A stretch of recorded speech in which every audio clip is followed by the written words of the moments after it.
Good morning, everybody in the theatre, and to everybody who's joining us remotely as well. We've a great day ahead of us, our second day back in St. Michael's Theatre. Later on this afternoon, we're going to have our Irish politics session chaired by Mary Regan from RTE. Following on from that, at 3:30, we're going to have some of Ireland's leading court correspondents and legal affairs journalists talking about some of the trials that have gripped the nation, and that's going to be a really, really exciting session. And then this evening, we have Joni O'Sullivan from CNN coming to join us in the theatre as well.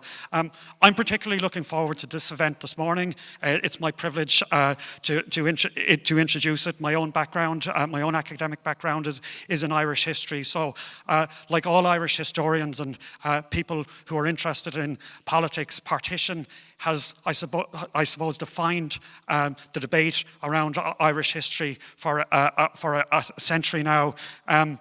This year marks the centenary of the Government of Ireland Act 1920 coming into effect in 1921. It marks also the centenary of the Northern Ireland State coming into existence. And in December of this year, we will mark the anniversary of the 1921 Anglo-Irish Treaty as well. All of these events were landmarks on the road to the partition of the country. So we're really, really pleased to have an expert and distinguished panel of historians and political scientists to discuss the impact of partition. So without any further ado from me, I'm going to hand you over to Mary Murphy from UCC, who's chairing the panel, and to our panelists as well. And thanks very much and enjoy the day. Thanks, Mary. Thanks, Brian.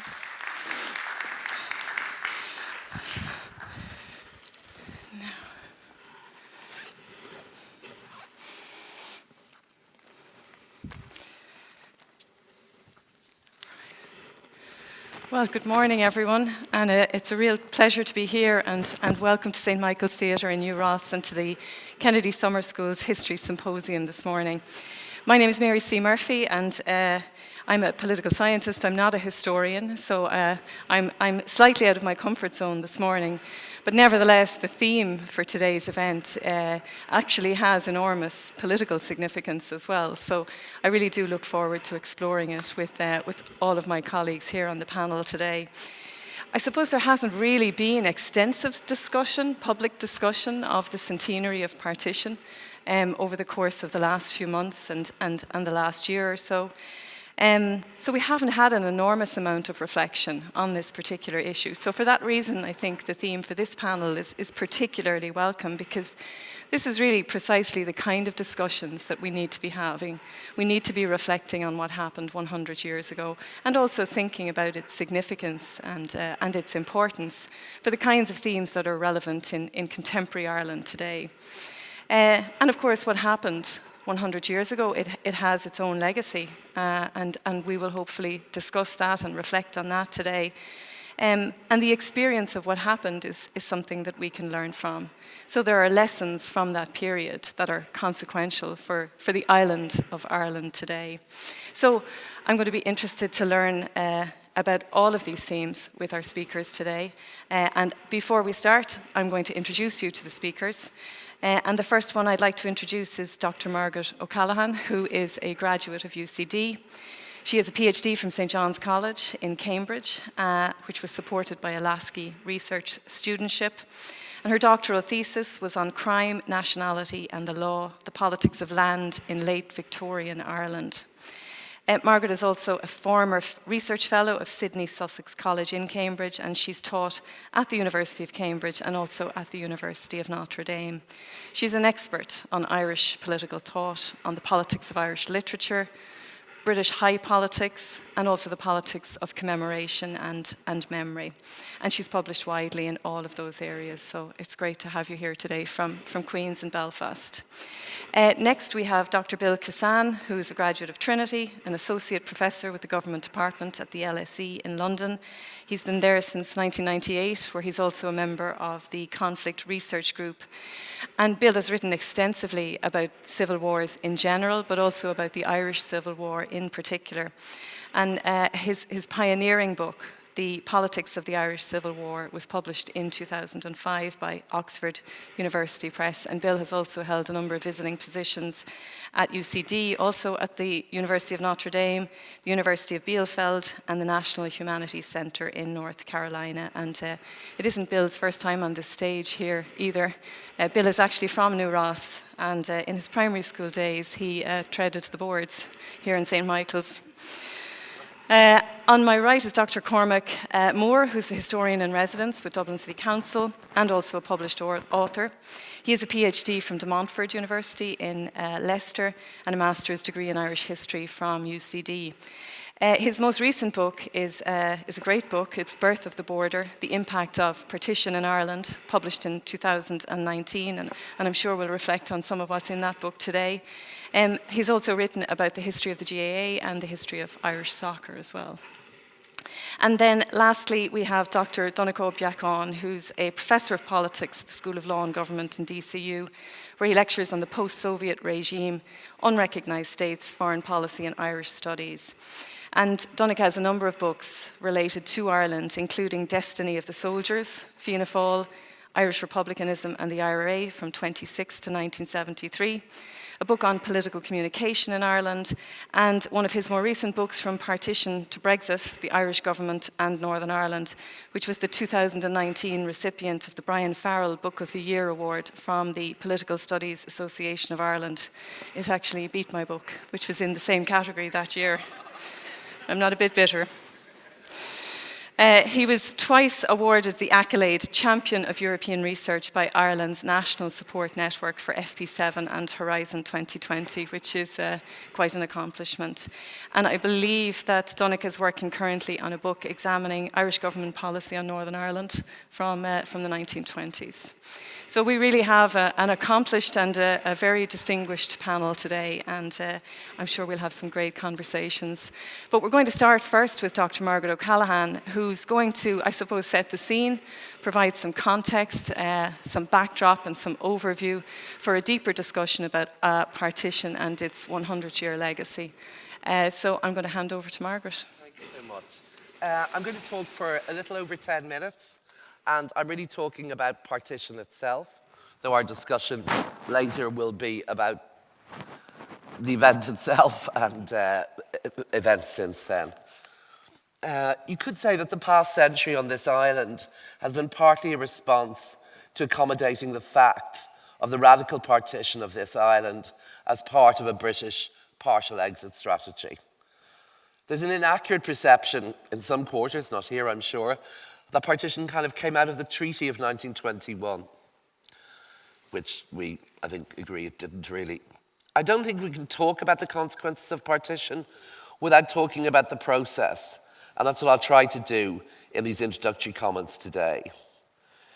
So the partition of Ireland was not an act, but a process, imposed by British imperial government as an instrument of policy that marked that government's failure in the wider problem of governing Ireland. It provided, as we know, a precedent for later British imperial partitions, a landmark in the genealogy of partitions internationally. In all partition cases, the imperial government purported to respond to so-called facts on the ground.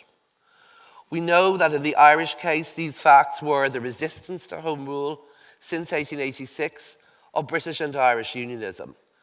This marked the fact that democratisation and polarisation came together to Ireland in the 1880s.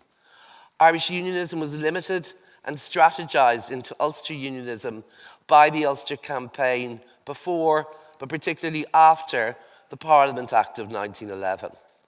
This piece of legislation, introduced to remove the legislative veto of the House of Lords, which had blocked Lord George's radical People's Budget, and which was incidentally the greatest barrier to a Home Rule bill if it passed the Commons, made the passage of a Home Rule bill, if introduced, inevitable. So we're thinking about parallels between then and now. We're thinking about Brexit. This is a piece of legislation introduced for purely British reasons that had massive consequences on this island. No British government, Liberal or Tory, had wanted to introduce a Home Rule bill, not certainly since the defeat of the second Home Rule bill in 1893. The Tories, the Tory Conservative Party, had the empire at the heart of their new populist politics from the 1890s. Their flagship of their public appeal was an anti-Home Rule policy, and they were committed in Ireland to killing Home Rule with kindness. We know the Liberals won the 1906 election, but they made no attempt, nor did they have any intention of introducing a Home Rule bill for Ireland when they could have easily done so. The post-Parnellite Irish Parliamentary Party, in its various manifestations from the 1890s onwards, had very little leverage on the issue of Home Rule between 1893 and this piece of British legislation on the Parliament Bill. The third Home Rule Bill was then introduced by Asquith only because he required the votes of Redmond and his Irish party to stay in power. So two London-driven alterations, one a change in the British Constitution, the Parliament Act, that shifted the balance of power between Lords and Commons, the other the need for Irish nationals to support for Liberals to stay in power, changed the agenda for Irish Home Rule. That's our Brexit moment from 100 years ago, if you like. The power of the Ulster position, paramilitarised through the UVF, the signing of the Ulster Covenant, Andrew Bonar Law's Tory party support, all this was strengthened by the British Army Curragh Mutiny in March 1914. So as we know, when war broke out, the third Home Rule Bill was allegedly on the statute books, but with a proviso that something would be done for Ulster at its end. The 16 Rising opened the issue, and the government proposed a form of temporary exclusion for 6 Ulster counties and a very limited form of Home Rule for the rest of Ireland. This proposal could not get through the Tory party, though Redmond and Devlin almost succeeded in selling it as a temporary measure to their supporters. We know from the Irish Convention of 1917 to 18 that though most Irish Unionists aspired to an accommodation with a wider Irish nationalism, Ulster Unionism by that point had concluded that hanging back was the best policy. In 1918, the last year of the war, we know Lloyd George's coalition government tried to introduce conscription for Ireland. This set the tone for subsequent politics. The crisis that this precipitated politicised and radicalised nationalist Ireland as the parliamentary party, the Catholic Church, women's and trades union movements united to oppose it. The highly dubious German plot of the late summer of 1918 saw most of the Sinn Féin leadership locked up again. After the transformative December 1918 election, which swept Sinn Féin to power, Lloyd George made a decision to do nothing for nationalist Ireland in the short term. He had other matters to deal with. In choosing the reactionary Walter Long, a passionate supporter of Irish unionism, as chair of the Cabinet Committee on Ireland, Lloyd George indicated the direction of policy to come from early 1919. He wished to keep his wartime Tory coalition partners on side. This party explains just how Ulster-centred the policy of that government became. He also shared Walter Long's sentiments on the need to punish Irish nationalists and had a series of imperial problems on his desk from the day the war ended.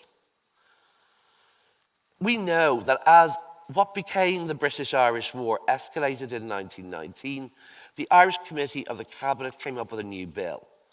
Fourth Home Rule Bill, some called it, or the Government of Ireland Bill of 1919, Act the following year, which represented the biggest new initiative on Ireland since 1886. I think what we have to understand is how new partition, in the form in which it was introduced, actually was as a political concept. It was effectively a new bill, a bill for the partition of Ireland, creating 2 new entities, Northern and Southern. Its key novelty lay in this intention to establish 2 limited, devolved, wasn't quite clear on Ulster, on the island of Ireland, which would remain within the UK and Empire. But the imperative from the government's point of view was to establish the new Northern Ireland immediately and make of it a fact on the ground. So the first piece of policy put in place after the war is really the establishment of Northern Ireland. This proposal to establish a devolved entity called Northern Ireland, I would argue was radically new. Time was spent all through 1919 in discussing with James Craig, who had a very close relationship with Walter Long through their work at the Ministry of Pensions, if the new entity should be 4, 6 or 9 counties. That was effectively Craig's call. My key point here is that once the Government of Ireland Bill was in train, guiding, steering and shaping what a partition northern entity might look like and be shaped like was effectively Craig's call. He had the capacity, and I'm working on him quite a bit at the moment. Once decided the provision for administration was in train, the basic structure of a devolved administration was in place from shortly before the Government of Ireland Act of 1920 was passed. Once the Ulster Unionist Council endorsed it, i.e. the choice of 6 counties, not 9 and not 4, that altered the situation. This decision was a key one. It effectively indicated what the lie of the border would be, one around 6 counties. But it was the choice, really, of the Ulster Unionist Council.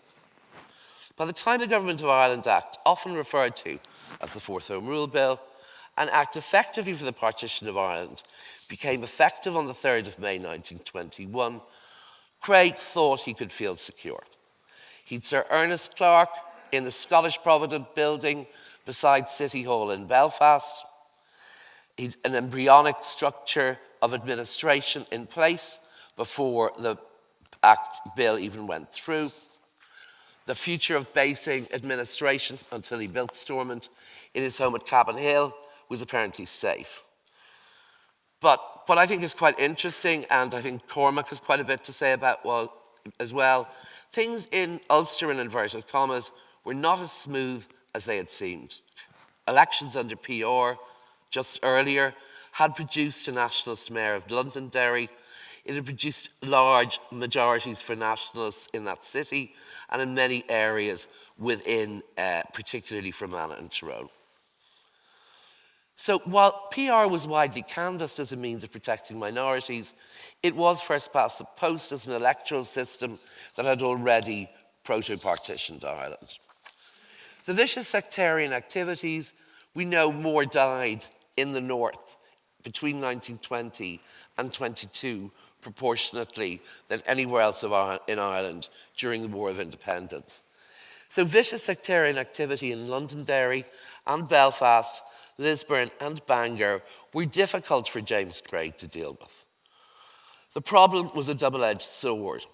The threat that Ulster would fight was what had secured the road to partition, but too heavy a manifestation of fighting in Ulster against local Catholics, expelling them from shipyards, was not the image that Craig wished to project to London. So the period I'm working on at the moment is really 1921 to 22. It's very interesting to look at the establishment of the Special Constabulary, at relations between Craig and Collins, particularly during that year, 1922.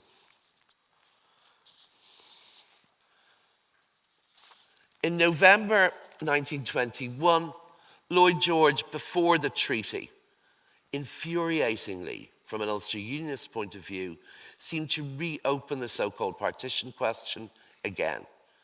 Because he had, after all, conceded the right of the Irish negotiators to negotiate on behalf of the island as a whole. Clause 12, then, of the 21 Treaty, which provided for consultation with the wishes of the inhabitants through a potential boundary commission, gave Craig pause. He worried that the nationalist majority counties of Tyrone and Fermanagh could slip away and place his own entity in jeopardy. He was careful never again to relax, as he said he had done during the treaty negotiations, and he successfully negotiated the mayhem in Northern Ireland over the following 2 years and secured military supplies and license from London in the name of security.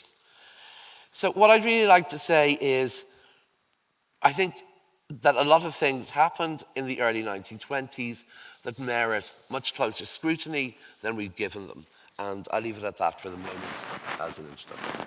Thanks very much, Margaret.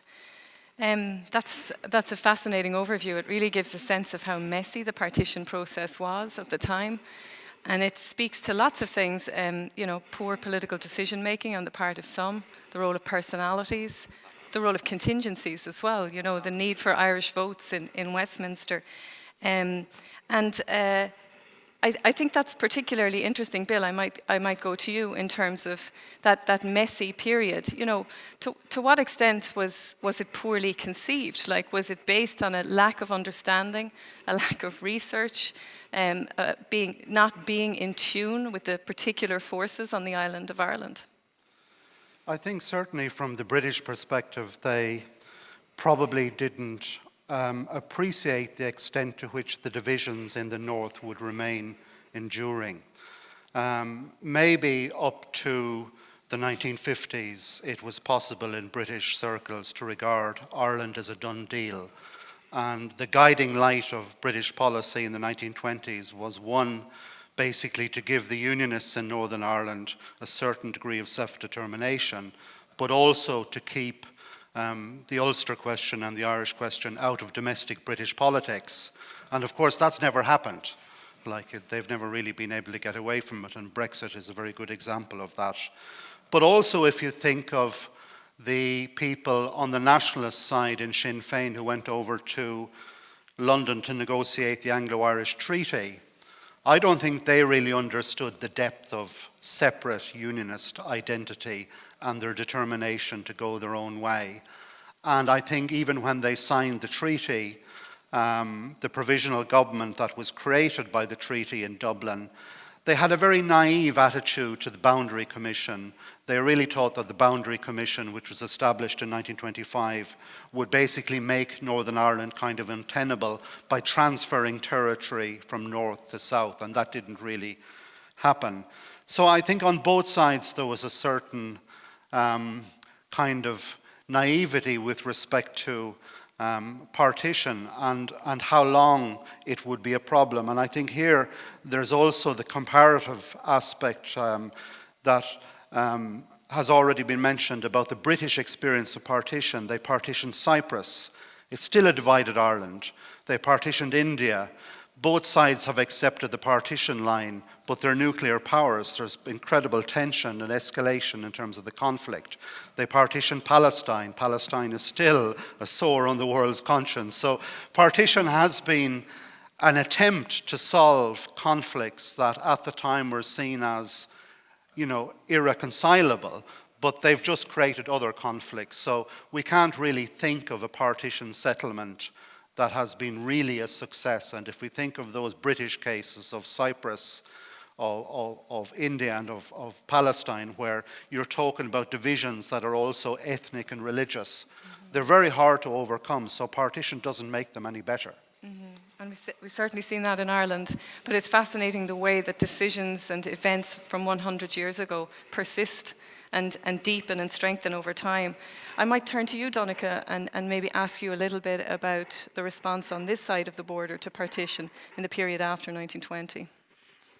I think at the beginning there was a sense that, as Bill was hinting at there, that partition wouldn't last. I mean, it was a transient phenomenon. There was a lot of political capital invested, wrongly as it turned out, in the Boundary Commission, and the Boundary Commission is remarkable in that the Irish government, this was a commission that was established to determine how much territory the Dublin government would have jurisdiction over. And they sent as their representative Eoin MacNeill, who on paper had many things to recommend him, an Antrim Catholic you would think would be kind of keenly aware of the things that Northern nationalists would be interested in. But he was then Minister for Education in the government, in a 7-man cabinet.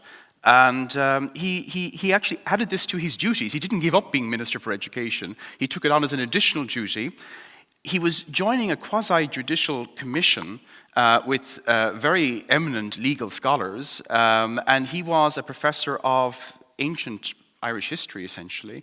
And it's just remarkable how the Irish government at that early stage seemed to have, decided that this wasn't the most important thing on their agenda. There's a whole range of conspiracy theories about why they chose Eoin MacNeill, but one thing is clear, is that once the Boundary Commission decided what it decided, that the boundary would more or less, well, it decided there would be minor changes, and then there was a catching up by the government where they dispatched a delegation to London to more or less keep the boundaries it was. From a unionist perspective, that solved the matter. I mean, like, you know, from their perspective, the Irish government signed up to partition in 1925, and in a way has been reneging on it since then. But what's clear is that there was a lack of thinking. And you might say that kind of presages what is to come. I mean, like, the Irish government is primarily interested, as most governments are, in the electorate, those who vote for them. And from the 1920s onwards, the people in Northern Ireland are not people who vote for the political parties. The political parties themselves, which have remained remarkably stable. We have a very stable party system. I mean, despite the earthquakes of the last decade, you know, the main parties are still those who can trace their roots back to the treaty, to the 1920s. And I think what's remarkable, I guess, is, and we don't often comment upon, that Northern Ireland survived. You know, a century on, it's still there. When you think of Europe in that period, so many states came and went. You had, you know, Czechoslovakia, Yugoslavia, the minorities were found on the wrong side in Poland and Germany, and the whole world changed in a way, but the border is still there. But it's a very different Northern Ireland than it was a century ago. The demographic composition is one aspect that's worth highlighting. When Northern Ireland was created, 34% of the population were Catholic, more or less nationalist. Belfast, about a quarter of the population was Catholic and nationalist. You fast forward to the present day, 2 counties of the 6 in Northern Ireland have unionist majorities. And 5 of the 5 cities that are there, only Lisburn has a unionist majority. The universities, in terms of the students, the schools, the workforce, all have more Catholics. Again, I know it's problematic to equate Catholics with nationalists, but let's use it, you know, for that purpose. There's more Catholics than there are Protestants, and that has been reflected then politically eventually, where in the last Westminster election, 9 nationalists were returned to Westminster, 8 unionists, and 1 alliance member. So that's, for that reason alone, Northern Ireland is a century on. I guess its position is more precarious. Its future is more uncertain than it has ever been.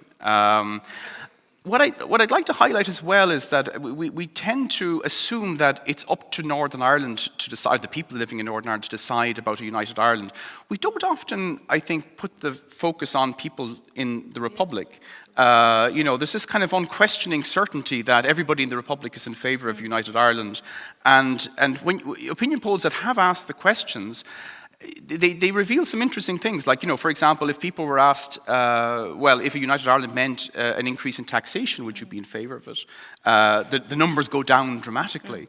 And, you know, so, and also, to what extent has there been, you know, when I think of other states, for example, like there was the Federal Republic of Germany, there was East Germany, only for 40 years, they were kind of like doppelgangers, you know, they were the same culture, the same nation, the same language, but after 40 years had quite different identities created. And, you know, a century of being separated in different political systems, to what extent has that made us different? I know that'll all be eclipsed when Tyrone are playing Mayo, you know, very soon. But, you know, in the most recent census, there's a new census taking place, of course, in the north. But in 2011, you know, 30%, if I'm not mistaken, of the people in Northern Ireland said that they were Northern Irish.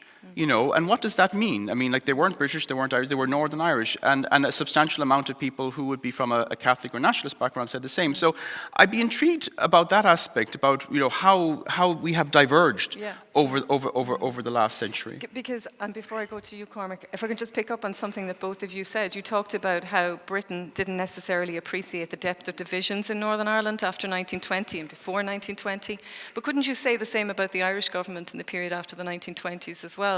You know, that their understanding of unionism, any degree of empathy for unionism was largely non-existent, and that perhaps has its own legacy as well in terms of deepening division on the island over that period of time. And it's accentuated by the fact that we haven't had anybody from Northern Ireland in Irish cabinets since partition. Or not since partition, but the people who were in cabinets. If you look at the Cosgrave government, there were only 7 people in the cabinet. 3 of them were from what became Northern Ireland.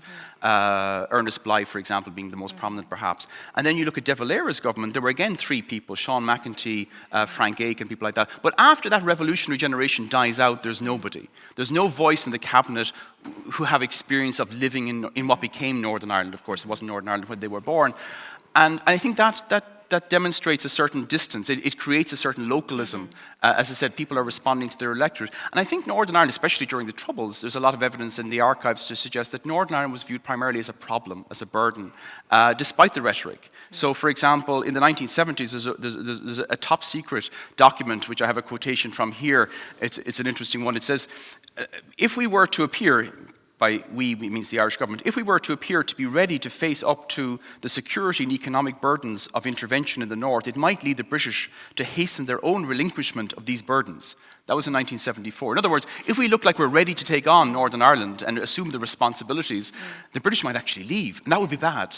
And then there's a meeting the following year in West Cork between the then Foreign Secretary Jim Callaghan and Jack Lynch and Garret Fitzgerald, who were the leaders of the two major parties at the time. And, you know, Jim Callaghan sorry? They're terrified, exactly. So he puts it to them. He says, well, you know, just hypothetically, what would you think if the British were thinking of withdrawing? And they said, don't do it. It would be very dangerous. And yet, 2 months after that meeting, Fianna Fáil produced what's known as the Halloween policy document, the main feature of which is British withdrawal from Northern Ireland. So they were saying one thing to the electorate, we want a united Ireland, we want the British to withdraw, but privately they were not preparing for it, and they were certainly counselling British representatives not to do it. Yeah. So I think there is this double thing that we don't focus on enough, that, like, you know, it's because it's different. I mean, when parties go to the electorate and say we want full employment or we want a better healthcare service, there's an obligation on them to deliver by the time of the next election. When people say they're in favour of United Ireland, you know, nobody's going to hold them to that by the next election. And I think that has made, it's led to a certain sloppiness, a lack of kind of detailed preparation where people aren't actually planning for the thing that they say that they want to happen. Yeah. And, you know, we can, Cormac, if I can turn to you, we can talk about the dynamics of the political system and the historic experience of partition, but actually the lived experience of partition is very interesting as well in terms of how it impacted on societies and how it impacted on trade unionship, for example, or all sorts of sporting organisations. Can you speak to that? Yeah, but it does come back to what Margaret was saying. This wasn't an event, it was a process. And because it was such a long-winded, elongated process that took, essentially partition became a live issue from around 1912 up until a level of permanency happens in 1925.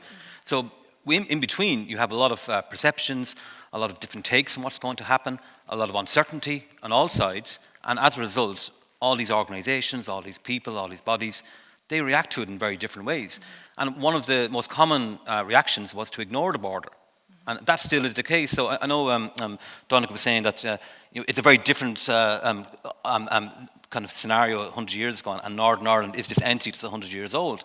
But there still are links that remain, which is quite unusual compared to other divided societies. Like all of the major religions, except for Judaism, are governed on an all-Ireland basis. Most sporting organisations are governed on an all-Ireland basis. Trade unions, as you mentioned, a lot of them are 32 county as well. So even though there are a lot of divisions, and there certainly were politically, there was absolutely no contact in most areas from the early 20s up until the 60s. But otherwise, unionists and nationalists, southern and northern people, connected and worked together in business and in social lives. And even along the border, the lived experience was very different than what the high politics was talking about. People did cross the border, they did communicate with each other. It was only really with the imposition of the customs barrier that real hardening of partition happens, when you actually have a physical partition.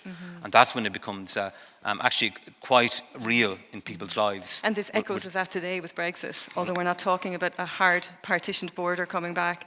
But well, it still is.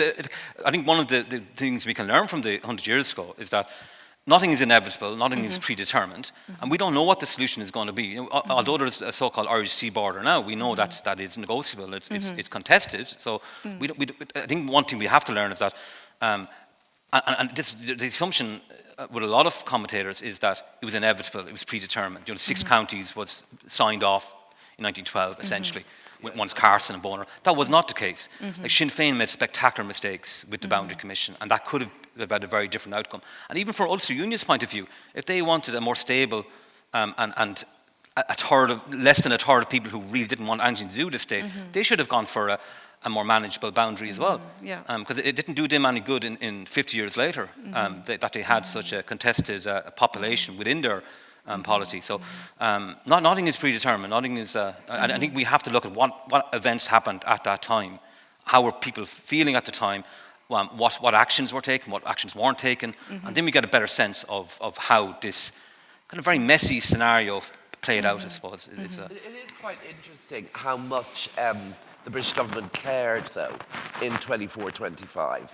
So 40 or 50 years later, maybe they would have been delighted to get out of the place, okay? But at the time of the Boundary Commission, I mean, the Dublin government did put an awful lot of work and expertise into it. And, I mean, there is one gaping fact, which is the inequality of power in 1925. I mean, Feetham, South African... Feetham, Cheetham. Well, originally English, he kind of been out in South Africa with Milner, you know, repositioning the empire for a new century.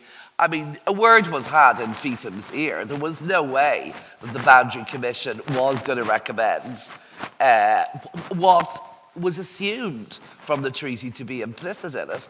That's to say plebiscites. And plebiscites would really have mattered in Tyrone and Fermanagh. And the prospect of plebiscites pushed somebody like Craig into far harder unionist, anti-nationalist politics that he might have wished to pursue because he sat waiting for what was going to come in the Boundary Commission. But I do think part of the fault was the Sinn Féin signing up to such a vague terms to the Boundary Commission. I still find it incredible that they accepted those terms. In the treaty, in Article 12, and the fact that it'll go on the wishes of inhabitants as long as it's conducive with economic and geographic conditions, and the wishes of inhabitants was not made paramount. And Feetham actually made economics and geographic factors more important than wishes of inhabitants, particularly in South Down. And that's where Sinn Féin spectacularly messed up, in my opinion. Or maybe they subconsciously intended to do that. I think they thought they would get quite a lot out of. But anyway, why didn't they question Feetham though? In that Feetham wouldn't. I've been studying a lot about South Down and South Armagh with Boundary Commission evidence submissions, and some of the witnesses tried to bring up the treaty signatories, and obviously on the southern side, two of the main ones were dead. But they actually used them and said, look, this is what was implied by Griffith and Collins signed the treaty. This was implied by Lloyd George and Worthington Evans and Churchill and Birkenhead. And he said, no, I don't want to hear about it. I don't want to hear what the signatories agree. I find that a judge to actually take that stance absolutely incredible. I suppose there's a propaganda war going on from 21 to 25 as to what is likely to be an outcome of, we think of the Boundary Commission as something that just didn't happen. Everybody forget. But I think in late 22, 1923, 1924, 1925, people were massively invested in what the outcome might be. Yeah. And if you look at the London press, there's just propaganda wars going on the whole time. To us now it's just dead. It's dead time. But it seemed very... But there were so many templates of how a Boundary Commission could have been fair, as in, and plebiscites was the obvious one. There should have been a plebiscite in certain areas. And the fact that the judge was decided by the British, the chairperson was decided by who was an interested party, even though they said they were acting on behalf of the imperial government. But the imperial government was the British government. There was no difference.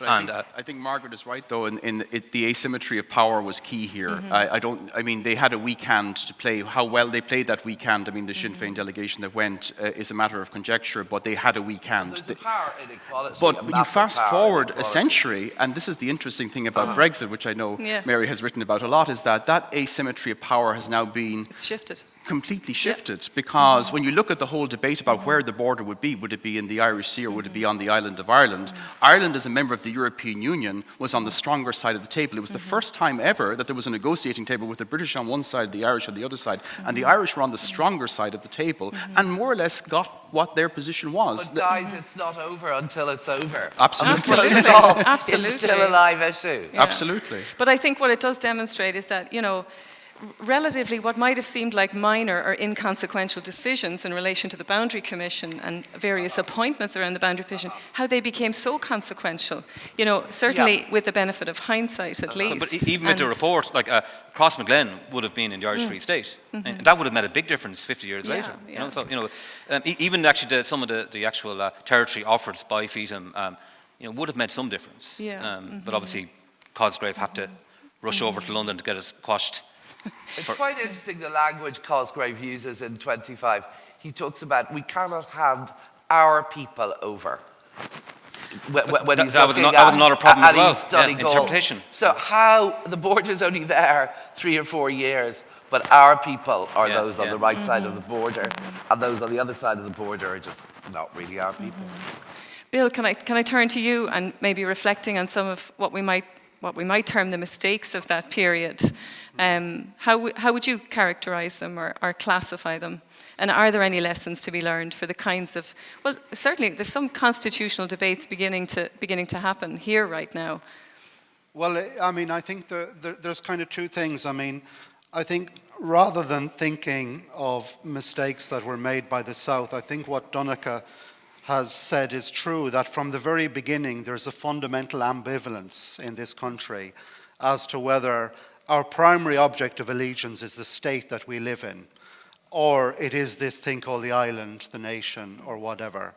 And from the very beginning with the Civil War, the tension was between consolidating institutions, consolidating a culture for the independent state, and deepening the legitimacy of the state, with the ambition then to also unify the country. And these two things could never come together successfully. And then you go on to the 1937 Constitution with De Valera, where, perhaps unusually for a democratic constitution, you have Articles 2 and 3 claiming to some extent sovereignty over Northern Ireland. And you have two parts at the start of the Constitution. One is the state and one is the nation. And the nation comes first. So for De Valera, the nation is more important than the state. But practically, this is not true, of course. But I think the big mistake they all made up to the 1960s was to underestimate the independent strength of unionist identity in the North. And unfortunately, in terms of the constitutional aspect, there was a constitutional review in 1967 that decided between the parties that they would actually amend Articles 2 and 3 and replace it with a clause, an aspiration to unity, which is essentially what we have now. So in terms of the lessons and the mistakes that were made, I think that the De Valera approach, the kind of full-on nationalist approach, we are one nation, we are one island, we're going to deny the existence of a unionist set of rights to self-determination. Theoretically it works, but in practical terms it failed. It's our perspective that to that generation, to people in the 20s and the 30s, partition just seemed such a radical shock. It was so contrary. It's really new. You know, we talk about it. It's radically new. The form that partition took was radically new. It was hard for people to believe in 10 or 20 years that it could be rendered so permanent. It also explains why unionists were often so repressive in the North, because they couldn't believe it was going to be permanent either. You know, so when we look back at it now, yeah, it survived for 100 years. It's fascinating. But that was not inevitable. And I think your point's really interesting on the tension between the state and the nation. You know, you really see that even in the 60s, 50 years after the Easter Rising. You've all these nationalists in the North saying, we are part of the Irish nation. But what you want to do is commemorate the Irish state. You know, that's your path into modernity, if you like. But it involves jettisoning us. So it's that whole mentality of Northern nationalists who feel and believe themselves to be jettisoned. Key, because there were practical measures that Irish governments and political parties in the Republic, what became the Republic, could have taken to, for example, reach out to those who were part, in their view, of the national majority in Northern Ireland. So, for example, political parties could have organised in Northern Ireland. Fianna Fáil and Fine Gael, well, Fianna Fáil in particular, were petitioned, because they were in power for so long, to organise in Northern Ireland, and De Valera repeatedly said, it will simply cause confusion, it will be a distraction, and he went against it. And then also, also there was the issue of giving nationalists in Northern Ireland, theoretically everybody but de facto nationalists, some kind of representation or right of audience even in the institutions of the Republic, that they would maybe have seats in the Senate, or they would have a right to come down now and again and express their opinion. And this was a big issue, particularly in the 50s after the Republic was declared, and each time the Oireachtas said no. We don't want, essentially even a right of audience, just to hear your point of view. Why is that? Why is it such a determined negative response? Exactly, because they said, look, we don't have control over what happens in Northern Ireland, so we will have people who have representation without taxation, essentially. Dragged in by subversives and inverted commas as well. You also have the issue of why, almost uniquely among Western democracies, the Irish diaspora doesn't have a vote, either in presidential or parliamentary elections. And one complicating factor is that if the diaspora got the vote, Northern Catholics would also have to be given the vote, and they would vote en bloc, so therefore it threatens the interests of people in Dublin and the parties. So it also applies the other way around as well. You talk about lack of Northern visibility in Southern politics. But for example, at the time of the Good Friday Agreement, Bertie Ahern had a very high profile in Northern Ireland. But Bertie Ahern was extremely popular with Northern Unionists, which is quite interesting. Like Coveney, Northern Unionists don't like at all. It's just actually quite interesting how that plays out. But a lot of the time, Southern politicians are so unvisible in the North that it isn't an issue. If I can just go back to when partition was a live issue. And Sinn Féin, and this was repeated ad nauseum for decades afterwards, that they didn't know what to do with the North. They had a very confused policy from day one. Do they have a coercive policy? And they spoke about this a lot. There's loads of really tough speeches by De Valera, by Griffith, by Collins. But then they say, no, we're not going to use force. Well, what is it? And then you look at Collins' policy in 22, it's all over the place. On the one hand, he's arming the IRA to go over the border. And on the other hand, he's having pacts with Craig. And this continues. They just don't know the North well. And they didn't... I think we're going to find out more about Collins in 22. I'm looking forward to to your research, Margaret. But it was very confused, and they just didn't have a clear policy. Whereas Unionists, they were very clear from 1912 or from 1911 that we are going to absolutely stop this, whatever means. And they stayed united, and the United Labour as well. They were very effective in uniting all of Protestant society in Ulster, upper, middle, working class. Whereas nationalism was not united, and it was very incoherent in how it dealt with this huge issue. And again, you can contrast that with today, where those particular characterizations of unionism and nationalism can effectively be And unionism switched. is in a very difficult place at the moment. Because it is incoherent. Yeah, it's almost like there's a lag there in terms... I mentioned the demographic changes, for example. This insistence, for example, going back to St. Andrew's Agreement, which is not a million years ago, of having this First Minister and Deputy First Minister, that they wouldn't just have joint First Ministers. There still was this notion. And now they have, as with Brexit, they have found themselves that they've created a dilemma which they could have avoided, because it looks likely that in the next Assembly election, Sinn Féin will emerge as the largest party in Northern Ireland, so they will be First Minister. And then you get back to the essence of why was Northern Ireland created? It was created essentially to avoid rule by Catholic nationalists. And if you have a situation where Catholic nationalists are in the ascendancy in Northern Ireland, its whole raison d'etre comes into question. And then we come to, of course, the whole idea of a border poll, which is, outside of Ireland, people find that confusing, the term, because it sounds like we're, again, a boundary commission, we're deciding the border, but a unity referendum. I mean, again, are we prepared if a majority decided? I know it's unlikely in the near future. It's very interesting in the North that the political culture of areas is so determined by demographics. So if you've got a kind of 50-50 nationalist unionist, or places like South Down, for example, relations tend to be much better.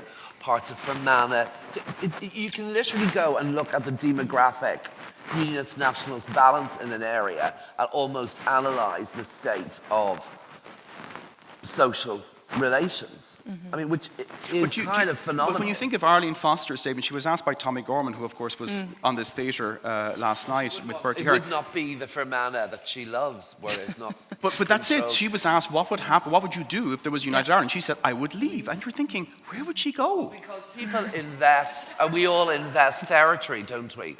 We invest territory with our dreams, self-images, loyalties and allegiances. And for her, that soil is the soil that is before her. But it's not home enough. But for her to love it, it must be British. It is But it also for her. speaks, I think, to the extent to which there is a disconnect and a misunderstanding between, you know, unionism and nationalism on both sides of the border. right, You know, right, we but- can't relate to that. Yeah. We Two just lands- can't relate to it or appreciate it. It's like two lands, one It is, soil. yeah. So you've projected kind of imaginary Yeah. of identity, nationality, on, you know. Exactly, yeah. And I think that's something that's going to come to the fore on this side of the border in the next few years as well, because partition is, you know, partition isn't historical, it's an ongoing reality, but it's also, the experience of partition is territorially distinctive. You know, if you live around the border, your lived experience of partition is very different to what it is here in New Ross or in Cork or wherever. And I think that's something that's worthy of reflection as well. But before I go to the audience for some questions, I'm just going to ask one final question of the panel, and it's a little abstract, but I think important and speaks to some of the themes that we've just touched on. What is the historian's role in contributing to contemporary political debate on these very difficult issues around constitutional futures? Bill, do you want to go first? I think one thing that Margaret said at the start is that this period, Ireland was partitioned in 1920, implemented in 21, then there was a civil war, 1922, 1923. This is a very congested period where a lot of very complicated things happened, and they overlap. And so one of the questions would be, this war of independence we talk about beginning in 1919, did it actually accelerate to such an extent that in Northern Ireland between 1920 and 1922, it was a civil war? It wasn't just our civil war in the south, there was also a civil war there. And I think when you look at even the counterfactual question, if the anti-treatyites had won the civil war, what would have the implications have been for partition and Northern Ireland? And there again you come to the question of territory, because the anti-treaty IRA was very strong in areas like Kerry and Cork, which were very far from Northern Ireland, so it might have had no implication for the border.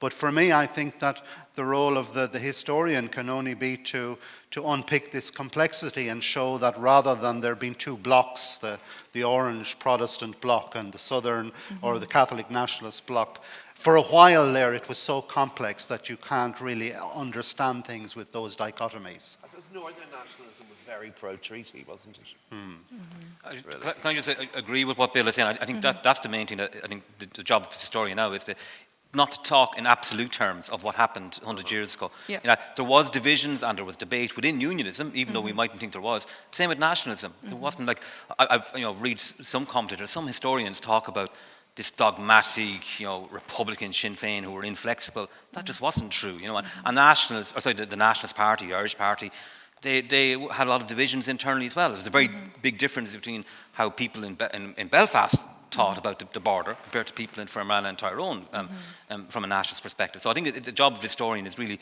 is to unpick the complexities, is to show that there was a lot of debate, there was a lot more issues at play than the very obvious orange Protestant versus the Catholic nationalists. There's a lot more complexities involved at the time. And Margaret? Try and find out new stuff that makes you think about it differently. So, there's a lot of stuff coming out now about Collins in the first half of 1922. And he's trying to do a lot of things at the same time. He's trying to avoid a split. He's trying to avoid the Civil War split. Yeah. He's trying to use the North as a way of keeping pro and anti-treatyites together. He's pushing things as far as he can with London. But he's getting letters and telegrams from Winston Churchill every 20 days telling him, if you don't do this, we will move. I mean, the first half of 1922, Craig is very, very worried because the commitment of London to maintaining Northern Ireland is not as good as he'd hoped it was going to be.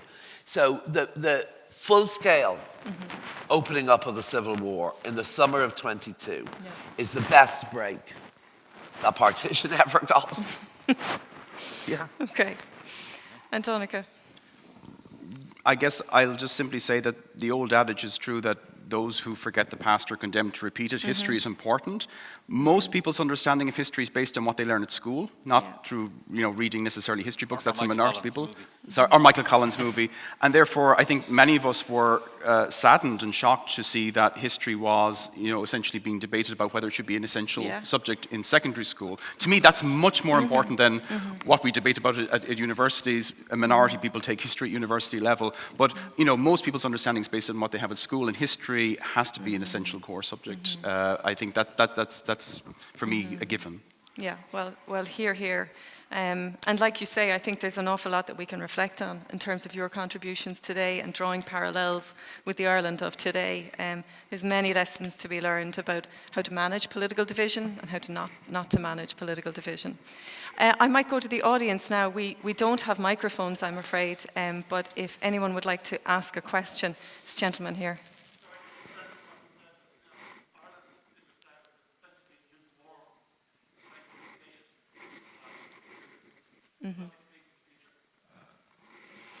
Donnacha?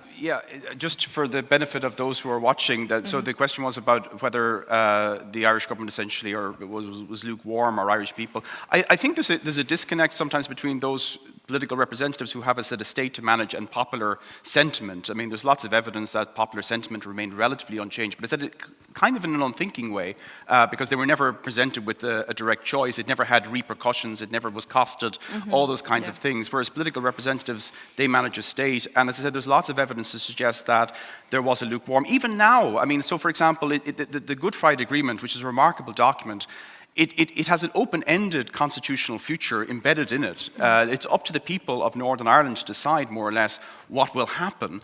And yet, now that it's more and more possible or probable that you might find a majority in Northern Ireland in favour of United Ireland, you are already seeing evidence of rowing back on that. So, for example, I have a quotation here in front of me from Leo Varadkar, then Taoiseach, who said that bouncing Ulster Protestants into a unitary Irish state against their will would be as grievous a wrong as was abandoning a large Catholic minority in the north on partition. It would risk alienation and even a return to violence. And there was an editorial in one of our major newspapers earlier this year which said that we shouldn't have a 50% plus one majority. It should actually be 66%. Leo Varadkar himself has mentioned 70%. So as we got closer to the 50% plus one, the goalposts are being moved further down the road. And that to me speaks volumes. It's because it was a huge concession on behalf of nationalists and Republicans in Northern Ireland to accept Northern Ireland as a unit of self-determination. But now that actually it's got close to the point where that actually may transpire, you're finding that actually that's not what we really intended. We really thought that we were kicking this into touch for generations to come, and we're very uncomfortable about it being practical politics. And I think that therefore there's a huge difference. This is what I guess I was trying to emphasize between the aspiration, which is quite uniform, and the practical politics, which, as I said, even the fact that there is no real debate about the cost, the implications, what it would mean, that in itself speaks volumes. I think some of that is beginning to come a little bit. There's definitely more academic research around these questions. And it's not just individuals researching. There's a big London project, University College London, University of Notre Dame. They're also leading on a project, the Aaron's project. And there's different bits and pieces happening that certainly tells me that this is coming on the agenda in a way it has never been the case before. Would anyone else like to respond to that question? There's another. Bill. Maybe lukewarm is too negative an adjective. In the early days of the peace process in the 1990s, there was also a public opinion survey about Southern attitudes to unification. And once again, considered as an abstract proposition, the figures of support were very high. But at the same time, there was a recognition that the same people who were polled were totally open to any type of internal settlement that would work. So rather than it just being lukewarm, there is an element of pragmatism here. And at the end of the day, one of the things that should have changed in the last 100 years is that maybe Collins and De Valera and people like this, they saw it as part of Ireland's struggle for freedom, where we, I think, tend to think of it as a kind of complex conflict up there that has to be solved with whatever means at our disposal. And that's more pragmatic. You could say as well, since the late 60s or the early 70s, Northern Ireland has appeared to carry the capacity to undermine this state. So, I mean, I don't think it can be completely neglected as a factor in people's thinking, that all of the revisionist debates of the 70s and 80s, I mean, what they were all really about, what we have, we hold, which is a 26-county successful state, and there are nothing but dangers implicit upon going in a particular nationalist direction in relation to the North. And I think that's very profoundly ingrained in the culture. And I mean, especially if you want to go up to we haven't really talked about the Second World War, for example, which so consolidated partition, you know, because it was the North was strategically so important from a British point of view. You get a renewed commitment to the maintenance of the state of Northern Ireland. And I mean, the whole financial basis of the North was undermined by the 30s, but Britain was willing to support it. I mean, the question for the North now is, who wants to support it? Yeah, and it's a big question. Instead of being a baby, everyone's grabbing. Maybe the baby, everyone's dropping. Yeah, no, absolutely. We have another question in the audience, I think. Yes, this lady here.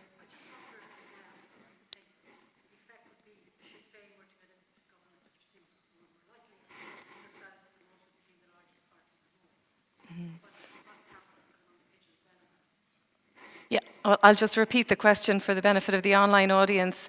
So the question is about if Sinn Féin were to become the largest party on this side of the border and in Northern Ireland as well, presumably leading government, two governments on this island, what the implications might be. I think Mary Lou sounds very bumpy in the unionist zones. That's my intuitive reaction. What do you mean by bumpy? Well, I'm a southerner and I live in the north. So, you know, I don't know if I sound like a northerner or a southerner. I'm not sure what I sound like. But you're quite conscious of how, you know, it's very obvious that a politician like Ahern was very popular with unionists. Okay. Mary Lou, I would say Mary Lou is more unpopular with unionists than the deputy first minister, the leader of Northern Sinn Féin. Yeah, because... Yeah, I think Southern Sinn Féiners are more disturbing to unionists than Northern Sinn Féiners. Maybe I'll just lid it on that front. I think Sinn Féin, you know, among younger kids in the North, it's really seen as triumphalist by Northern unionists. Do you know what I mean? It's like, we're your old enemy and we got it now at the end of the day. So I think the push for a united Ireland being centred around Sinn Féin is not positive if your true wish is to be persuasive. Okay. Cormac. I think obviously when it comes to a border poll, and it will, you know, it depends on when that happens, but there's kind of three groupings involved in that border poll list. It's obviously nationalists, unionists, and that all-important third grouping. And I think Sinn Féin's policy, this iteration of Sinn Féin reminds me a bit of Sinn Féin 100 years ago, that it doesn't know what to do about the North, really. You know, it is quite populist and it wants a border poll, but it's not really engaging with unionists. And I think I don't understand why they would want a border poll now, because it wouldn't pass and it would actually set back. Anybody you talk to in the North about a border poll now says there's no way it'll go through. But every third person I talk to down here seems to be suffering from some delusion. I don't know where they got the figures from. That it's almost give it a push. Imagine if the Scottish hadn't their independence referendum in 2014.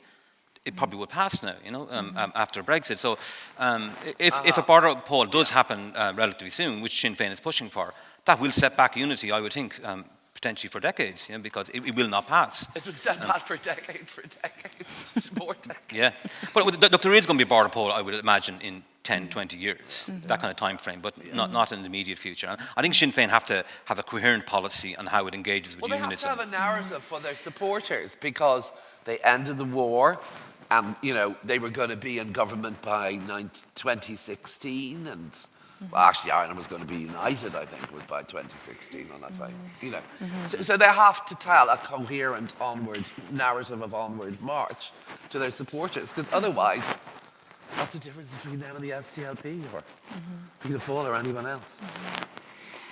Donnacha. I'm playing to your own interests here, Mary. A lot will depend on how Brexit as well pans out, because it has really revolutionised the debate, particularly among the others, because there won't be a consensus. I mean, you often hear, I heard it said yesterday about there being a consensus about United Ireland and Northern Ireland before there's any movement towards Ireland. You won't have a consensus. You won't get many converts. It will be a sectarian headcount, to use that term. And in a way, we shouldn't be surprised. I mean, we hold referendums to establish more or less, I mean, because people say you shouldn't have a referendum because it'll be divisive. Yeah. If that was the case, we wouldn't have a referendum on abortion or marriage equality. There wasn't a consensus before we had a referendum. But it's not ideal, because everyone, again, points to Brexit and say, look, a tiny minority in favour of something of such significance is going to create division after the event. And again, it comes back to how ready we are.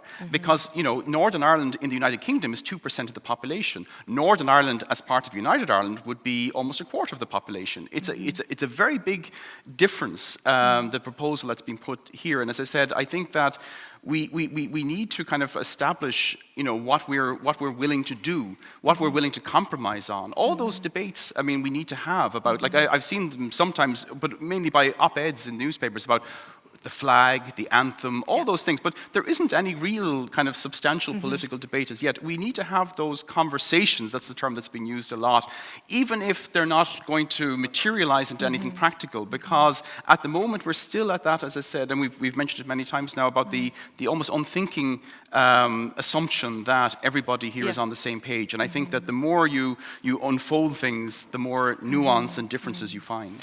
And I think one of the big challenges in all of that is if you're to have a conversation, you need to have it with someone. And most unionists don't want to have the conversation. Yeah, and that's a very substantial challenge, I think, in all of this. But Sinn Féin, look, many unionists are going to disagree with Sinn Féin or United Ireland. Anyway, that's going to happen. But it's that third grouping. That's who people, either if you're on the pro-union side or on the United Ireland side, you need to reach out to that third grouping, who's malleable, who's will be influenced by what's going to happen in the next 10, 20 years. And I'm not sure Sinn Féin are at that place yet to do that. Yeah. Bill? Well, in response to the question, I'd only say that a lot of the time, the scaremongering that goes on about Sinn Féin coming into government, it reminds me of the past, where before independence, you couldn't trust the Sinn Féiners, you couldn't give the Irish self-government. Then Fianna Fáil came into power 32. Again, they were going to be terrorists. They wouldn't stand up to the IRA. They would mismanage. So it's a test for Irish democracy, but Irish democracy has been there for quite a long time. And in terms of the things we're talking about with the long-term strategy, if there was a Sinn Féin government and the border poll and so forth, someone said that all the decisions that are to be made under the Good Friday Agreement are cross-community, bar one, which is the ultimate decision, which is whether Northern Ireland would be part of the UK or the Republic. And that seems to me a very big contradiction. Yeah. But there is a very big issue if you have more than, it has to be more than 50 plus one, in that you are going to have nationalists feeling this is it again. We're being let down again. When are we going to get, why is it always the unionist minority gets to decide? When are we going to have a fair crack at this? And that's a very genuine question. If it is something more than 50 plus one, this has to be really well thought out, because it's going to be divisive no matter what you do. But you will have nationalists in the north who've always felt let down by all sides. That's going to be a really tough one for him to take. And if 50% plus one isn't enough for United Ireland, it's also then not enough for the status quo. And you have an interesting question. If you were to say, okay, we need at least 35% of unionist voters to buy in, how do you check that practically? Who are these? Protestants. Protestants have a veto. That's not democratic either. So. Can I just ask you before we finish, Bill, you talked about other parts of the world that have had experience of partition in the last 100-odd years or so.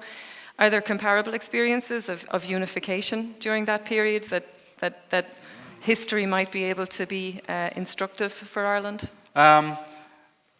I suppose there is the green case, which would have been Vietnam, an anti-colonial struggle. The Americans partitioned it between North and South, and the more the North Vietnamese advanced territorially. They wrote a constitution saying they're going to get rid of partition, and they did. Okay. Another example, Turkey, 1920, at the end of the First World War, they tried to partition with Ataturk's nationalist forces. They overthrew that settlement militarily.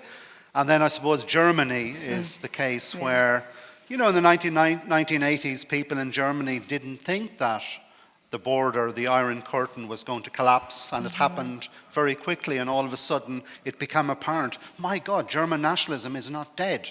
Yeah. And I think that is the other aspect of all of this, which is, again, going back to that period between 1913 and 1923, how much can take place, how unpredictable and complex it is, and how these factors of identity, territory, politics, we don't control them. Yeah. So, and the thing you can say about all the partitions that have taken place in the 20th century, none of them are really settled apart from the partition of India, which is of course a huge conflict situation, but not over the borderline. So I think it's not going to go away, and we're going to have to find a way to move forward with it. And Repartitioning is completely out of the fashion book at the moment. But why? Yeah. Well, I think we've seen how messy partition was 100 years ago. I think we can anticipate that what comes in the next 100 years will probably be equally as messy. Hopefully substantially less violent, but all of those issues around division and identity are going to be just as important as those questions around money and subvention and finance and welfare systems and flags and symbols. So there's some very fascinating debates to come, and I'm sure the historians will have lots to teach us about that. Any final comments before we finish? Oh, I'm sorry.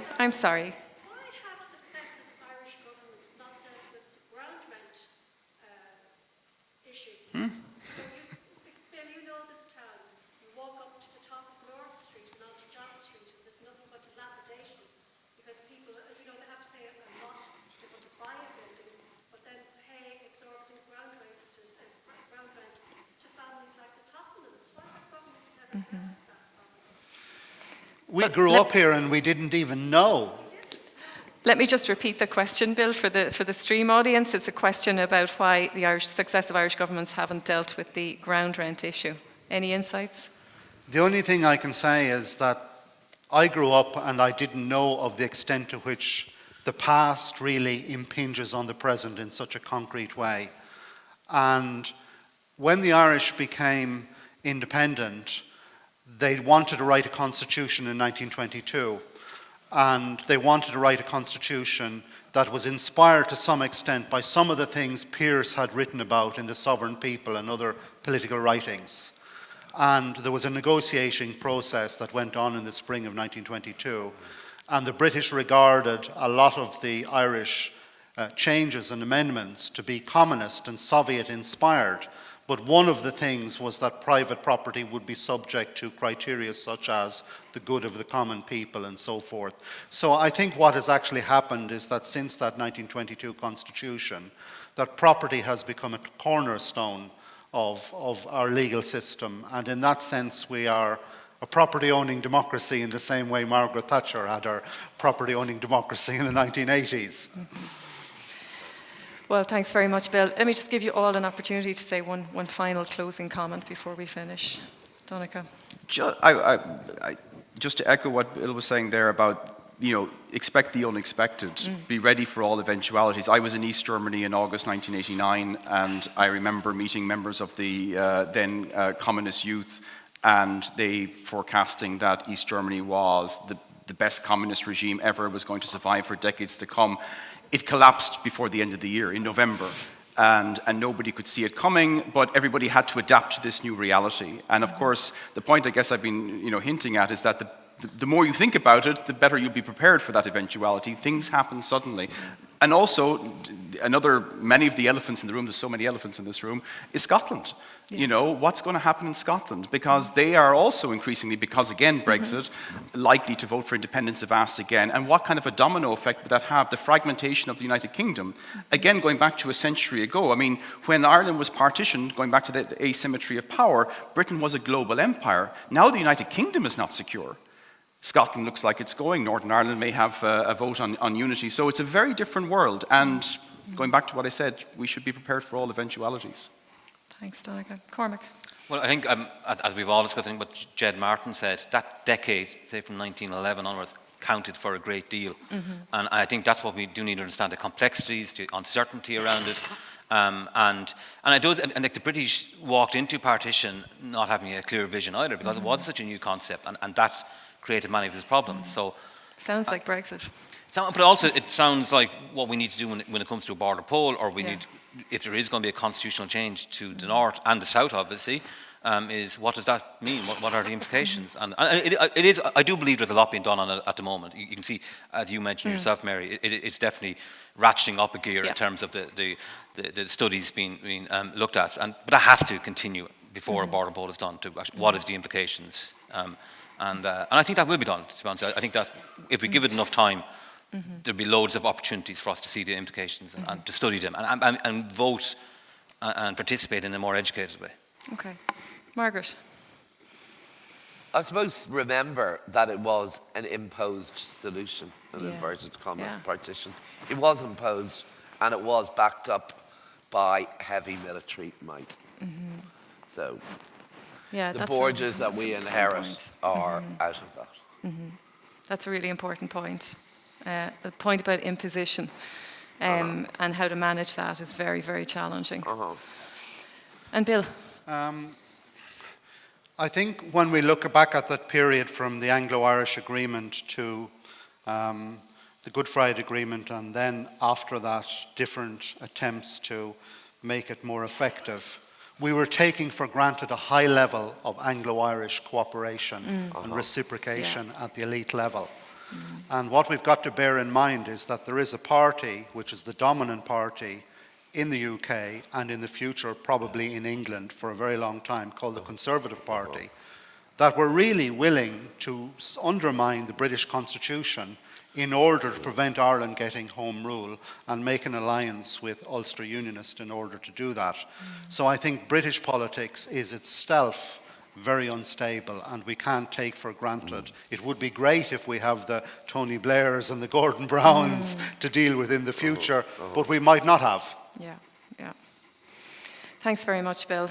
I feel like we've covered themes for 3 or 4 panels in this one panel this morning, and we've certainly probably given the Kennedy Summer School food for thought in terms of next year's programme even. But I'd like to say a very sincere thanks to Donnacha, Cormac, Margaret and Bill for their contributions and for their insights today. I think it's been a really fascinating discussion which has spanned the 100 years since partition and before it as well. Thank you to the audience for your participation and for your engagement with this theme. I hope you've enjoyed it, and I hope you'll stay tuned to the rest of the programme for the rest of today, and have a lovely day. Thanks for being here.